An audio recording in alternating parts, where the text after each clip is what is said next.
1 करोड़ का term insurance मिलेगा मात्र 400 रुपए पर महीने में।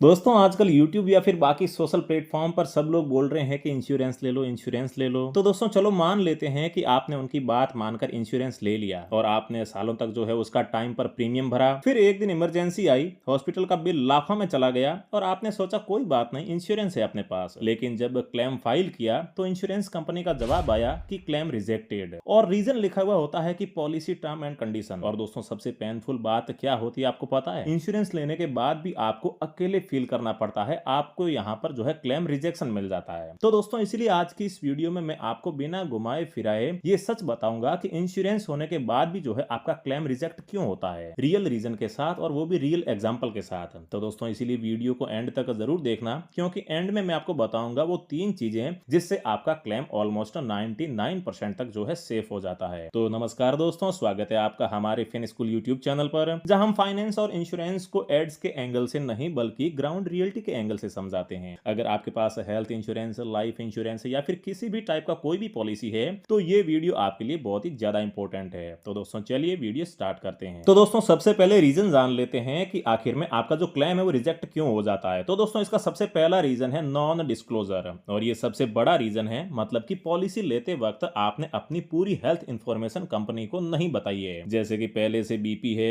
डायबिटीज है, अस्थमा है या फिर कोई सर्जरी हुई है, तो वो आपको जो है इंश्योरेंस कंपनी को बिल्कुल साफ साफ और सही में बताना होता है। बहुत लोग सोचते हैं कि ये छोटी सी बात है, बताने की क्या जरूरत है, लेकिन इंश्योरेंस कंपनी के लिए छोटी सी बात नहीं होती है। क्लेम के टाइम कंपनी पूरा मेडिकल हिस्ट्री आपका निकाल लेती है, और अगर उसमें मिसमैच मिल गया तो फिर आपका क्लेम जो है वो रिजेक्ट हो जाता है। और दोस्तों हमारे ही पड़ोस में एक बैंक के मैनेजर थे जिन्होंने जो इंश्योरेंस लिया था तो उस टाइम नहीं बताया था कि वो धूम्रपान करते हैं। उन्होंने सोचा धूम्रपान को मैं छुपा देता हूं जिससे कि मेरा जो प्रीमियम है वो छोटा बनेगा। लेकिन दोस्तों जब यहाँ पर उनको तकलीफ आई और उन्होंने जब क्लेम किया तो वहां पर जो उन्होंने पूरी हिस्ट्री निकाली और वहां से जो है मेडिकल रिपोर्ट से पता चल गया कि ये कई सालों से जो है धूम्रपान मतलब कि सिगरेट पी रहे हैं, जिसकी वजह से दोस्तों जो है उनका जो क्लेम था वो रिजेक्ट हो गया। तो दोस्तों इसलिए आपको ऐसी कोई भी चीज जो है वो इंश्योरेंस कंपनी से छुपानी नहीं है, बिल्कुल सच सच आपको बता देना है। फिर दोस्तों अगर सेकंड रीजन की बात करें तो दोस्तों वो है वेटिंग पीरियड। हर हेल्थ इंश्योरेंस कंपनी में वेटिंग पीरियड होता है, जैसे कि प्री एग्जिटिंग डिसीज के लिए 1 से 3 साल का वेटिंग पीरियड। अगर आपने पॉलिसी ली है और 6 महीने में ही आपकी पुरानी बीमारी का क्लेम किया है तो फिर कंपनी लीगली क्लेम को रिजेक्ट कर सकता है। मतलब कि कुछ ऐसी बीमारियां होती है जिनको आप पॉलिसी लेने के 3 साल बाद ही क्लेम कर सकते हैं, उससे पहले आप क्लेम नहीं कर सकते हैं। तो दोस्तों लोग यही गलती करते हैं, पॉलिसी लेते वक्त वेटिंग पीरियड नहीं समझते हैं। तो आपको अगर प्रीमियम लेना है, मतलब कि पॉलिसी लेनी है, तो पहले आपको जो है वेटिंग पीरियड को सही से समझना होगा कि कौन कौन सी बीमारियों का यहाँ पर वेटिंग पीरियड चल रहा है। फिर अगर थर्ड रीजन की बात करें तो दोस्तों वो है पॉलिसी लैप्स या फिर पेमेंट इश्यू। बहुत लोग सोचते हैं कि प्रीमियम 1-2 दिन लेट हो गया तो क्या दिक्कत हो गई, लेकिन अगर पॉलिसी लैप्स हो गई है और उस पीरियड में अगर आपका एक्सीडेंट या फिर आप हॉस्पिटलाइज्ड हो गए हो तो फिर क्लेम जीरो हो जाता है, चाहे आपने 10 साल प्रीमियम क्यों ना भरा हो। इंश्योरेंस में पॉलिसी एक्टिव होना सबसे जरूरी चीज होता है। अब बात कर लेते हैं रीजन नंबर 4 की, वो है रॉन्ग हॉस्पिटल या फिर नॉन नेटवर्क।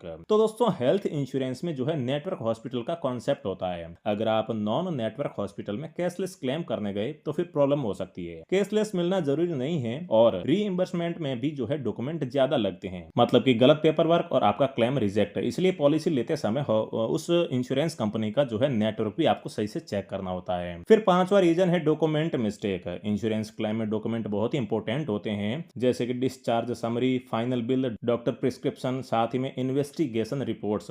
अगर कोई एक डॉक्यूमेंट मिसिंग हुआ या फिर मिसमैच हुआ तो कंपनी क्लेम को होल्ड या फिर रिजेक्ट कर देती है।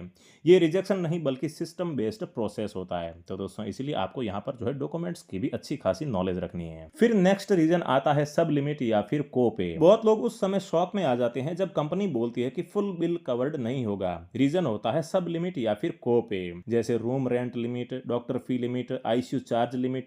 क्योंकि दोस्तों पॉलिसी लेते वक्त ये चीजें कोई नहीं पढ़ता है, लेकिन क्लेम के टाइम सबसे ज्यादा यहीं पर प्रॉब्लम होती है। इसलिए पॉलिसी लेते समय ये सारी लिमिट्स को भी आपको जो है चेक करना होता है। 7वां रीजन है एक्सक्लूजन, मतलब कि हर पॉलिसी में कुछ चीजें एक्सक्लूड होती है, जैसे कि cosmetic surgery, fertility treatment, self implicated injury, alcohol related cases. अगर ट्रीटमेंट एक्सक्लूजन लिस्ट में आ गया तो फिर क्लेम आपका ऑटोमेटिकली रिजेक्ट हो जाता है। फिर अगर 8वें रीजन की बात करें तो दोस्तों वो है लेट इंटीमेशन। बहुत पॉलिसीज में ये रूल होता है कि हॉस्पिटलाइजेशन के 24 या फिर 48 घंटे के अंदर इंश्योरेंस कंपनी को इन्फॉर्म करना होता है। अगर आपने लेट इन्फॉर्म किया तो कंपनी टेक्निकल ग्राउंड पर जो है क्लेम रिजेक्ट कर सकती है। इसलिए दोस्तों अगर आप कभी भी हॉस्पिटलाइज्ड होते हैं तो 1-2 घंटे के भीतर ही जो है आपको इंश्योरेंस कंपनी को जो है इन्फॉर्म करना होता है। फिर 9वां रीजन आता है फ्रॉड। अगर इंश्योरेंस कंपनी को थोड़ा भी डाउट हो गया कि क्लेम जेन्युइन नहीं है तो इन्वेस्टिगेशन स्टार्ट हो जाती है। फेक बिल्स, ओवर बिलिंग या फिर रॉन्ग डायग्नोसिस, इस केस में क्लेम रिजेक्ट भी हो सकता है और पॉलिसी कैंसिल भी हो सकती है। क्योंकि दोस्तों काफी सारे लोग आजकल जो है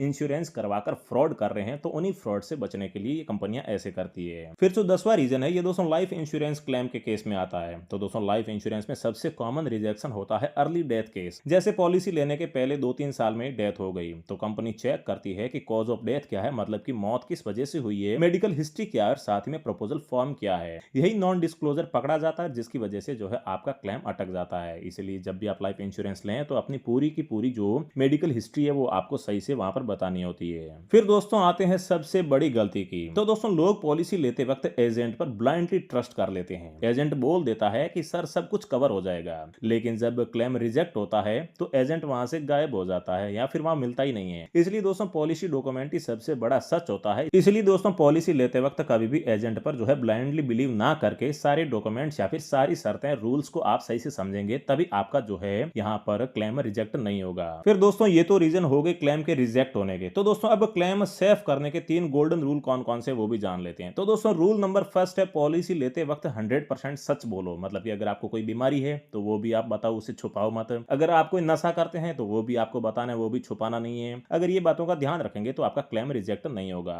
रूल नंबर 2 है पॉलिसी डॉक्यूमेंट खुद पढ़ो, सिर्फ एजेंट की बात पर मत जाओ। और रूल नंबर 3 है क्लेम प्रोसेस में डॉक्यूमेंट परफेक्ट रखो। मतलब कि सारे डॉक्यूमेंट आपको यहाँ पर परफेक्ट रखना है तभी जो है आपका क्लेम रिजेक्ट नहीं होगा। तो दोस्तों अब आप समझ गए होंगे कि इंश्योरेंस होने के बाद भी जो है क्लेम रिजेक्ट क्यों होता है। इंश्योरेंस सिर्फ पॉलिसी नहीं बल्कि एक रेस्पॉन्सिबिलिटी भी होती है। अगर आपका कभी क्लेम रिजेक्ट हुआ है तो कमेंट में क्लेम लिखो और साथ ही में रीजन भी लिखो। और दोस्तों अगर आपको ये वीडियो यूजफुल लगा हो तो लाइक जरूर करो और साथ ही में फाइनेंस और इंश्योरेंस के रियल ऑनेस्ट कंटेंट के लिए चैनल को सब्सक्राइब करना भी ना भूलें। धन्यवाद।